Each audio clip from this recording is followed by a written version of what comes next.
Welcome to the Military Exchange Talk Show, and I'm your host, Corporal Tim Thorne. I'm here today with Derek Playstead of the Widow's Sons, and they have a great event that they're putting on. And if you would, Derek, tell us all about it. This is our 5th year of this event that we're putting on. It's a charity event. 100% of the proceeds that we raise go to our charities that we donate to every year. This year, as well as last year, we are donating to the New York Warrior Alliance, which is an organization that travels down to Walter Reed Medical Facility and helps take care of the families as well as the soldiers and service members that are receiving treatment at Walter Reed. Everything that they are doing while taking care of that service member down there is usually out-of-pocket expenses for those family members. So this organization helps them provide the necessities to get along on a daily basis for a long period of time. They could be there anywhere from 18 months to 2 years. The second organization that we donate to is the Badge of Honor Association, and this takes care of the families of first responders killed in the line of duty. Very two honorable and great organizations. 100% of funds that they receive goes to those charities that they're working for. So they don't even have any operating costs themselves. They donate everything back to what they're doing.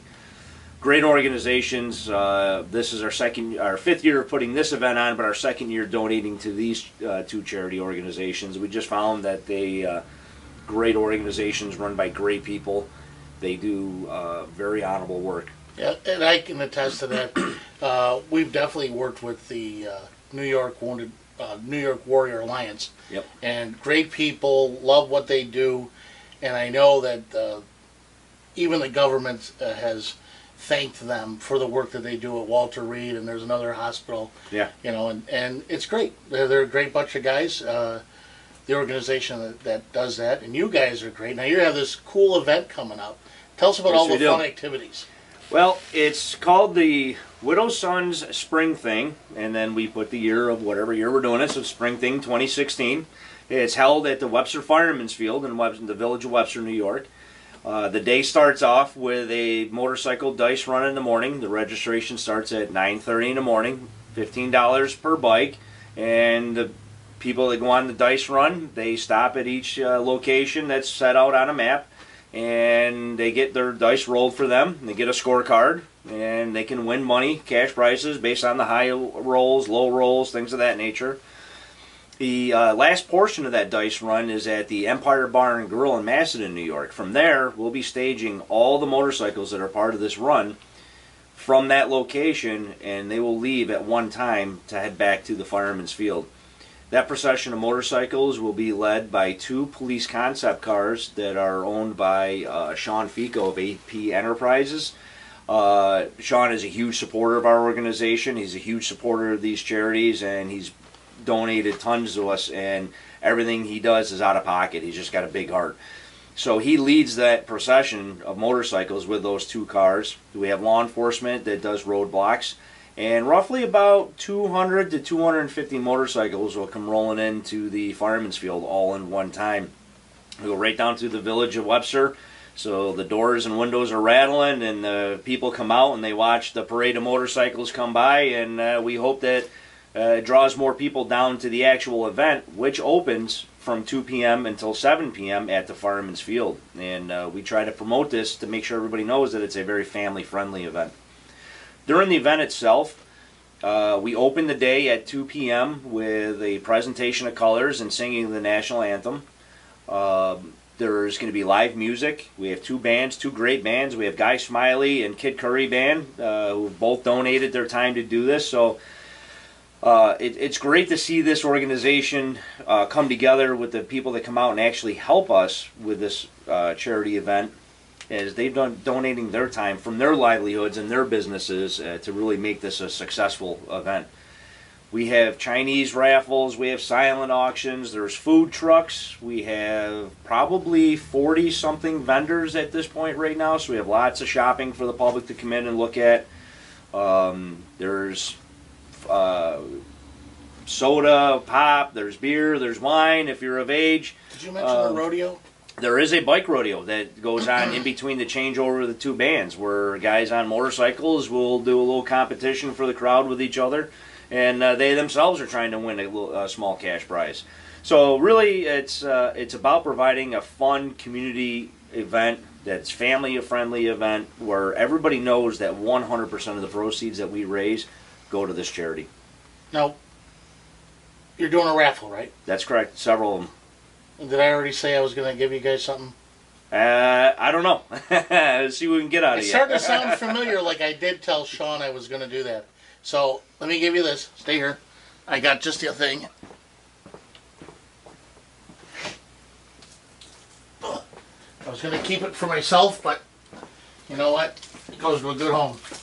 A 3-person dome camouflage tent. And it'd be perfect for the back of a motorcycle. It doesn't weigh too much, and it's compact. And I use them all the time. I like these. They're tall enough that you can sit on a cot and still sit up straight in it. So you can play cards, you can sleep, put your boots on. You can fit a whole army cot in there, plus your cooler and all that. That's perfect. So, that's fit right inside someone's saddlebag. Thank you very much. I appreciate that. There you go. You're welcome. This is a great thing to be raffling off, and hopefully someone that rides motorcycles that does a lot of traveling, which we have a lot of guys that do that. Well, it's a good tent. It's also like a 3-season. I believe it has an Oxford floors, so it's either a 3 or 4 season tent. Perfect. I'm pretty picky about my tents. So now the other thing is, tell everybody how to find you on the internet and contact information. Okay, we have tickets that are for sale for this event. They're a pre-sale price of $15, or you can pay $20 at the door for the ticket. They can be located at Filer's Power Sports in Macedon. They can be located at the Landing Bar and Grill in Fairport. You can go to www.newyorkwidowsons, and that's New York, NY Widows Sons with 2 S's in there .com, and you can go right online. If you're a vendor, you can go on and fill out a vendor application if you choose to be a vendor there. There's plenty of information on there how to purchase the tickets, and yes, we do accept credit cards. You can go on Facebook. We have the New York Widows Sons Grand Chapter Rochester. That's on Facebook, as well as the event page, which is promoted by Guy Smiley and the Kid Curry Band. Both those bands have been promoting our Facebook event page on that. So really, you just reach out any one of those avenues, and if you don't want to purchase your tickets online, our members of our organization, we will go meet you and make sure you get your tickets. We will mail them to you if need be. We will do whatever it takes. We just want people to come out, enjoy the day, provide the best entertainment in the community that we can do, and also give the people the security, the knowing that everything that they're spending at that event is going to this charity. We're the poorest motorcycle club around because we don't keep a penny. And you can also watch this video on the Military Exchange Talk Show on YouTube, or my Facebook page. It'll be linked off of that also, and that would be the Military Exchange Talk Show off of Facebook. So 2 places. Show your friends the video so they can meet Derek, hear all about the event. Now, because we're a military-based show, Derek, just shortly so people can kind of get the warm fuzzies about you, and Sean is a veteran, and then yourself, you're also Army veteran and military police. That's correct. Which I was also. And just tell them a little bit about your stuff. I see you got some wings. Yes. Why you jumped out of a perfectly good plane? Well, I joined the military in '95, followed my father's footsteps, who was also in the military. He was a Navy corpsman during Vietnam, and then he also went over to the First Gulf. Something I always wanted to do, and I always wanted to be in law enforcement as well. So why not do the best of both worlds and be in the military and law enforcement? Well, as most of our prior service members who are going to watch this realize, you get up to the MEP station and things can change, and somehow a person who is absolutely terrified of heights got roped into airborne in his contract. Wow. All right, yeah. So, needless to say, yes, I was a paratrooper, and it's one of the things I'm glad I did do, because, you know, I firmly believe when you have a fear of something, you should try and conquer your fear, which I was able to conquer jumping out of planes. It was. I miss it every day. Sometimes I wish I stayed in.